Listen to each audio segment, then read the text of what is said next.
All right, guys. Well, I'm back today with a very interesting 10 mil handgun. This is the brand new EAA Girsan Witness 2311, chambered in 10 mil with the double stack magazine.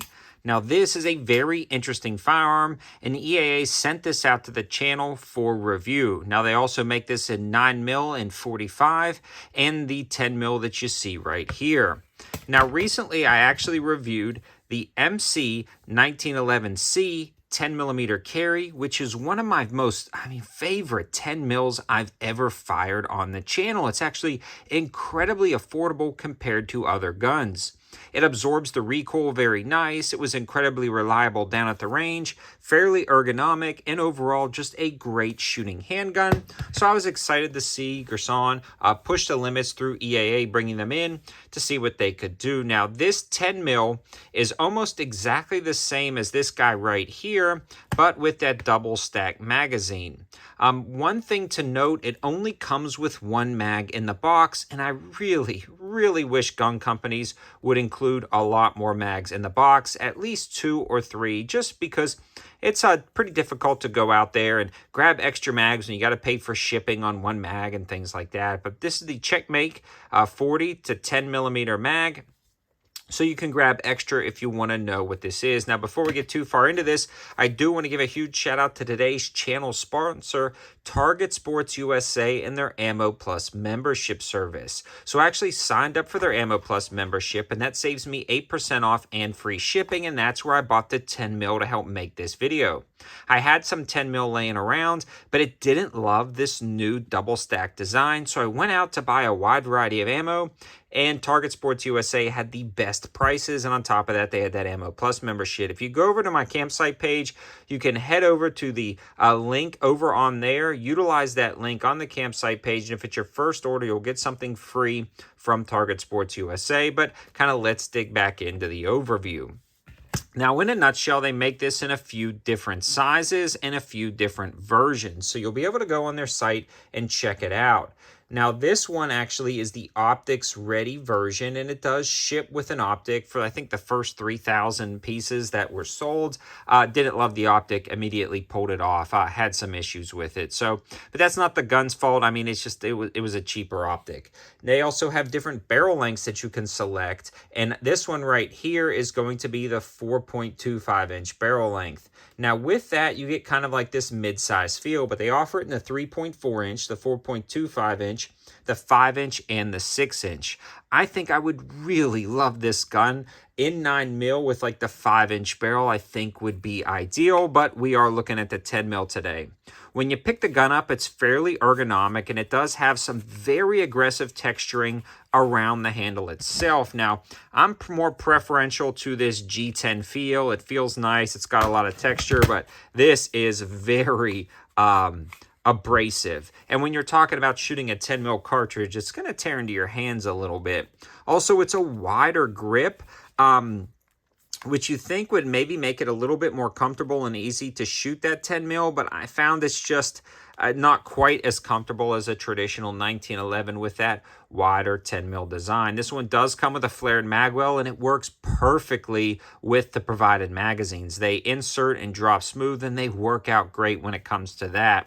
I'll show you guys that it's clear. The safeties also work incredibly well. They're very easy to manipulate, and they're completely ambidextrous. Skeletonized trigger, beaver tail, the standard sights, and then when you pull this off, you do get that optics ready platform for the RMSC cut. So all of those RMSC red dots are going to work great. I believe they went with RMSC because the slot is just so slim.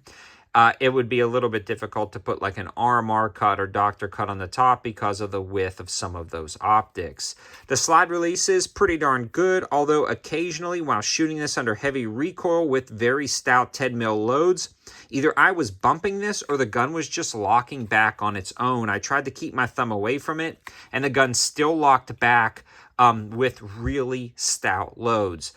This did have to go back to Girsan one time because I was having trouble with feed issues. They did work that out, but it was still picky on certain ammo. So I tried some of the flat nose, high-powered ammo, and it did not like this gun in general. And this gun was incredibly reliable with everything I put through it. So I did take some of that ammo and put it through here. This one ran it a lot better, but still ran into issues. So I'm going to blame the ammo a little bit for that one. I started running some other 10 mil.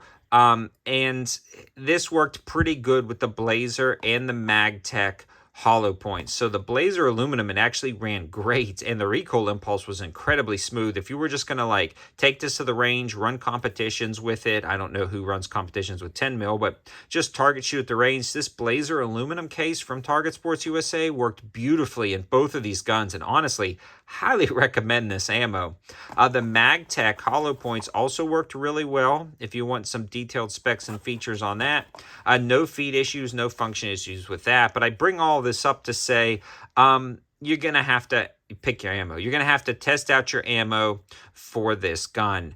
And that's kind of the nature of this magazine. The feed profile, the geometry of the interface between the mag and the gun, just some ammo works better than others. But when you find an ammo that works, it was very reliable. So I did want to bring that up. This one does have nice cocking serrations, a pick rail at the front, and overall it's a fairly comfortable design. Now the recoil impulse on this is pretty stout, and for some reason I feel like the standard 1911 had a lower recoil impulse, or at least a felt recoil impulse with the way the gun was designed. Now, I'm not sure if that was the extra texturing on the handle or some of the sharper edges just around the fatter or more squared off design, but this one felt way more comfortable to shoot and is still my favorite 10 mil handgun that I fired to date. So if you guys are looking for a sweet 10 mil that's a little bit slimmer, granted you do have the limited capacity of that, where this one goes up to 15 rounds. I would still, though, choose this for most applications with 10 mil. For me, 10 mil is not a go-to carry option for me. I don't have a purpose for it. If you're in bear country or you really feel like knocking something down hard, I feel like this is just a slightly better option because it's a lot easier to carry on person, either in a chest rig holster or as a sidearm on your belt. This one just seems a little bit fat for that. Again, you do get that higher capacity, but I just felt like this one was more comfortable to shoot, a little bit easier to hit with, just because, again, it was easier to grip. But overall, this is an interesting gun, and if you're looking for a 1911 style or 2311 style, in this case, 10 mil, it holds 15 rounds, this is a good high-value option. It's not going to be for everybody, that's for sure, but it does fill a niche in the market. For me personally, if I'm picking one, I'm going with this guy. Let me know your thoughts in the comment section below. Have you tried any 10 mils recently? What seems to be your favorite? And have you tried any of the Girsan 1911s? I'm really interested in some of the gold gun offerings that they have. And they also have this guy in 9 mil, which would be great to try because it would be an affordable 2311 to take to the range. Thanks for watching, guys. Have a good one.